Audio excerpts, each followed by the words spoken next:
तो नमस्ते भाई और बहनों।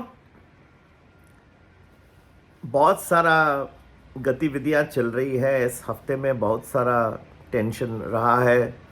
भारत और अमेरिका के रिलेशनशिप्स में काफ़ी करवाट आ गई है इस वक्त, to the extent that even America is now talking about H1B visas और उनको वो स्कीम को ही रद्द करने की बात करें क्योंकि कह रहे हैं वो फ्रॉड है, ये है।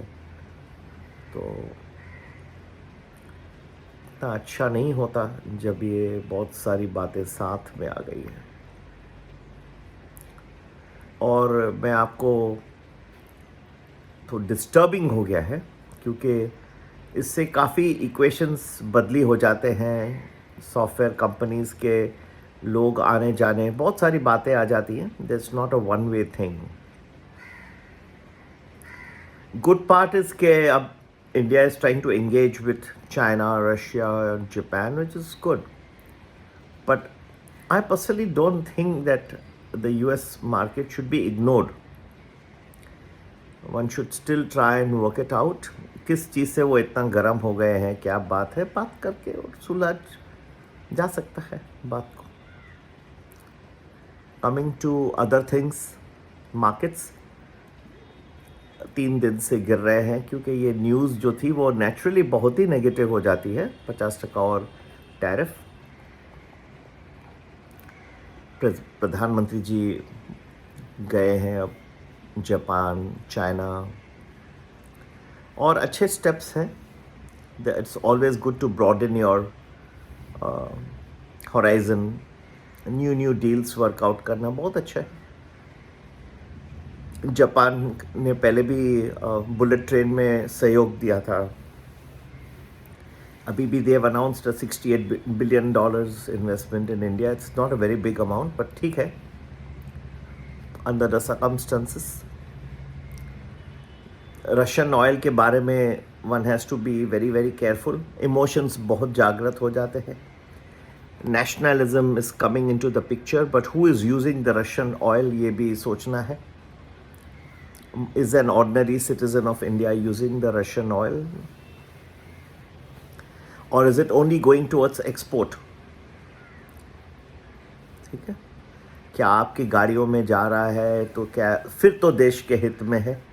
सिर्फ एक्सपोर्ट हो रहा है तो सोचा जा सकता है कि ये कुछ टर्म्स के बारे में बात किया जाए। सिर्फ एक्सपोर्ट हो रहा है या यूज़ किया जा रहा है, और फिर बहुत सारी बातें उसके अराउंड आ रही हैं। जो समझने वाले वो समझ जाएंगे। मैं और इससे ज़्यादा क्या कह सकता हूँ। सिचुएशन बहुत ही टिकलिश है इस वक्त, बहुत ही टफ है। मुझे अभी लगता है कि GST रेट कट से कुछ डोमेस्टिक ग्रोथ को अपलिफ्ट मिलना है चाहिए, लेकिन अगर और ऐसे कुछ बातें न सुलझी तो ये भी आके काफ़ी एक पॉइंट पर हिट करेगी। अब आप पूछेंगे कब? तो मेरे हिसाब से कुछ नेक्स्ट 2 हफ्ते बहुत ही निर्णायक हैं। मैं उम्मीद करता हूं कि इसमें थोड़ा थॉ होना चाहिए रिलेशनशिप्स में अमेरिका और भारत के बीच में। नहीं होता है तो फिर कुछ नए प्रॉब्लम्स भी डेवलप हो सकते हैं। अब हर एक का what is the probability that different things can happen is there is quite high. Next 2 weeks are very very crucial in my opinion, and I have my own estimates what can happen.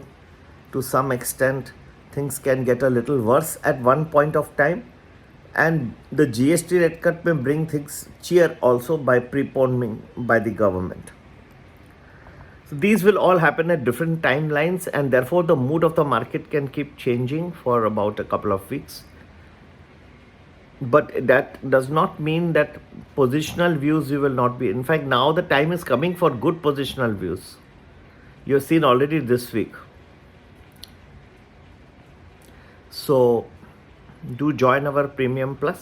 It gives you 10 to 12 days predictions in advance and good multi-bagger recommendations also. And by WhatsApping us on 982-086-1044, I can hope that some thawing of relationships take place quickly. अगर यहाँ से थोड़ा भी कुछ और steps America लेता है तो मेरे ख्याल से फिर रिलेशनशिप में काफ़ी डिफ़िकल्ट हो जाएगा। तो उनसे भी कुछ बातचीत करके और पूरा कर देना चाहिए। रशिया, रूस, चाइना, पर रशिया की आप इकोनॉमी देख रहे हैं, स्थिर नहीं है। They are heavily dependent on oil and you cannot only bank on that type of an economy. Japan has been doing quite well, but it is still not the largest economy, और जो उनका पहले की तरह था वो स्थान वो अब नीचे आ गया है। यूके भी वैसे ही नीचे आ गया है। चाइना रिमेन्स, लेकिन किस वे में बहुत ही संभाल के उनसे डील्स करने चाहिए। पास्ट में भी कुछ अनरिलायबिलिटी रह गई थी रिलेशनशिप्स में और कुछ करवाट रह गई थी। आप करिए संभाल के। उनके जो मेथड्स हैं वो थोड़े बहुत ही अलग है एंड टोटली उनके ऊपर आप निर्भर नहीं रह सकते। इनफैक्ट किसी भी एक कंट्री के ऊपर अभी निर्भर रहना बहुत मुश्किल होगा भारत के लिए। तो मेरे प्यारे भारतवासियों, ये समझ के हम आगे बढ़ेंगे, ये रियलाइज़ करके कि नेक्स्ट 2 वीक्स बहुत ही क्रूशल रहेंगे। मेरे हिसाब से एक पीरियड में कुछ बातें बढ़ भी सकती है और एक जीएसटी कट की वजह से थोड़ा सा मार्केट में खुशहाली भी आ सकती है। हालांकि अभी काफ़ी लोगों को तो पता है, लेकिन फिर भी फॉर्मल अनाउंसमेंट जब तक नहीं आती, जब आएगी तो उसकी वजह से भी खुशहाली आएगी। तो दोनों को कुछ दिनों में ये दिखेगा, कुछ दिनों में वो। लगभग हम अपना फोरकास्ट बना के रखे हैं किस दिनों में क्या कब आएगा, और ज़रूर आप प्रीमियम प्लस ज्वाइन करके उठा ले लीजिए इन्फॉर्मेशन। और डेली प्रेडिक्शंस के लिए डेली प्रेडिक्शंस ग्रुप भी ज्वाइन कर सकते हैं। अंत में इतना मैंने आपको बता दिया। मैं ये मानना पड़ेगा कि समझौता ही से रास्ता निकलता है। मैं उम्मीद करता हूँ जल्द से जल्द हो जाएगा समझौता। नमस्ते।